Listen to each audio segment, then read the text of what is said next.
मक्का और मदीना जहाँ धरती जहाँ के बादशाह की खादिमेन हरमैन शरीफेन कहलाते हैं, यानी इस्लाम के दो सबसे मुकद्दस पवित्र मकामात के संरक्षक या सेवादार जहाँ मौजूद है। हरम शरीफ यहाँ झूठ, चोरी, नशा, व्यभिचार, यहाँ तक कि चींटी तक को मारना हराम है। उस देश की अपनी उदार छवि बनाने के लिए शराब पर से रोक हटा दी है। जी हाँ, हम बात कर रहे हैं इस्लामिक किंगडम सऊदी अरब की। मुसलमानों के लिए सबसे अहम दो शहर मक्का और मदीना वाला सऊदी अरब मानता है कि शराब जरूरी है। वैसे इस्लाम में हराम चीज माने जाने वाली शराब अब यहाँ मिलने जा रही है। और सभी जानते हैं कि इस्लाम में सही और गलत के लिए हलाल और हराम लफ्ज का इस्तेमाल होता है। सऊदी अरब में पिछले 73 सालों से शराब बैन थी। इस्लाम की वजह से बैन थी या कारण कुछ और था, वो भी हम आपको बताएंगे। लेकिन पहले ये जान लीजिए कि सऊदी अरब के टूरिज्म मिनिस्टर अहमद अल खतीब ने बताया कि शराब नहीं बेचने के देश के फैसले से पर्यटन या टूरिज्म पर कोई फर्क नहीं पड़ा है। लेकिन फिर भी सऊदी अरब चाहता है कि शराब पर से कुछ मामलों में बैन हटा दिया जाए। दुनिया भर के मुसलमान सऊदी अरब को बहुत ही अकीदत की नज़र से देखते हैं। इसकी वजह से ये देश इस्लाम के आखिरी पैगंबर हज़रत मोहम्मद सल्लल्लाहु अलैहि वसल्लम की जन्मस्थली भी रही है और यहीं से इस्लाम पूरी दुनिया में फैला।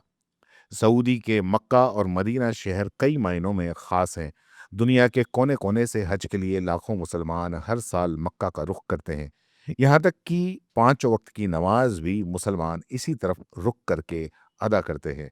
दुनिया भर से सऊदी अरब का पर्यटन क्राउन प्रिंस मोहम्मद बिन सलमान के विजन 2030 का नतीजा है कि वहाँ सरकार नियोम सिटी और लग्जरी ट्रेन जैसे प्रोजेक्ट कई लाख डॉलर्स खर्च कर चुकी है। हालांकि हर बार सवाल उठता है कि सऊदी में जब अल्कोहल नहीं मिलेगा तो आखिर टूरिस्ट कैसे आएंगे। तो पिछले साल जनवरी में खबर आई कि सऊदी में पहली शराब की दुकान खोली गई। मीडिया रिपोर्ट्स के मुताबिक सऊदी सरकार शराब पर से 73 साल पुराने प्रतिबंध में लगातार ढील दे रही है। अब खबर यह है कि सरकार दो और नए शराब के स्टोर खोलने जा रहा है और इसकी योजना पर वो काम कर रहा है। ये जानकारी राइटर्स को उन सूत्रों से मिली जिन्हें इस बारे में कोई जानकारी दी गई थी। इसके तहत सऊदी अरब दो नए शराब स्टोर खोलने की तैयारी में है। पहला स्टोर पूर्वी प्रांत तेहरान के अंदर खुलेगा, जो आराम को कंपनी के एक विशेष परिसर के अंदर बनाया जाएगा। आराम को सऊदी की सबसे बड़ी ऑयल रिफाइनरी कंपनी है। ये स्टोर सिर्फ गैर मुस्लिम विदेशी कर्मचारियों के लिए होगा। दूसरा स्टोर जिद्दा में तैयार किया जाएगा, जहां सिर्फ गैर मुस्लिम डिप्लोमेट्स शराब खरीद सकेंगे। दोनों स्टोर 2026 में शुरू होने की संभावना है। हालांकि अभी तक सरकार की तरफ से कोई ऑफिशियल टाइमलाइन जारी नहीं की गई है। सऊदी सरकार के इस फैसले से इंटरनेशनल सतह पर मुसलमानों का विरोध भी देखने को मिला है। सऊदी सरकार ने यह प्रतिबंध ऐसे समय में हटाने का फैसला किया है जब दुनिया में कई देश नशाखोरी पर लगाम लगाने के लिए प्रतिबंध लगाने की योजना पर काम कर रहे हैं। यहाँ तक कि भारत के दो राज्यों गुजरात और बिहार में भी शराब पर प्रतिबंध है। राजशाही व्यवस्था वाली सऊदी सरकार अपने कानून को इस्लाम और शरीयत पर चलने का दावा करती है, जहाँ शराब हराम होती है।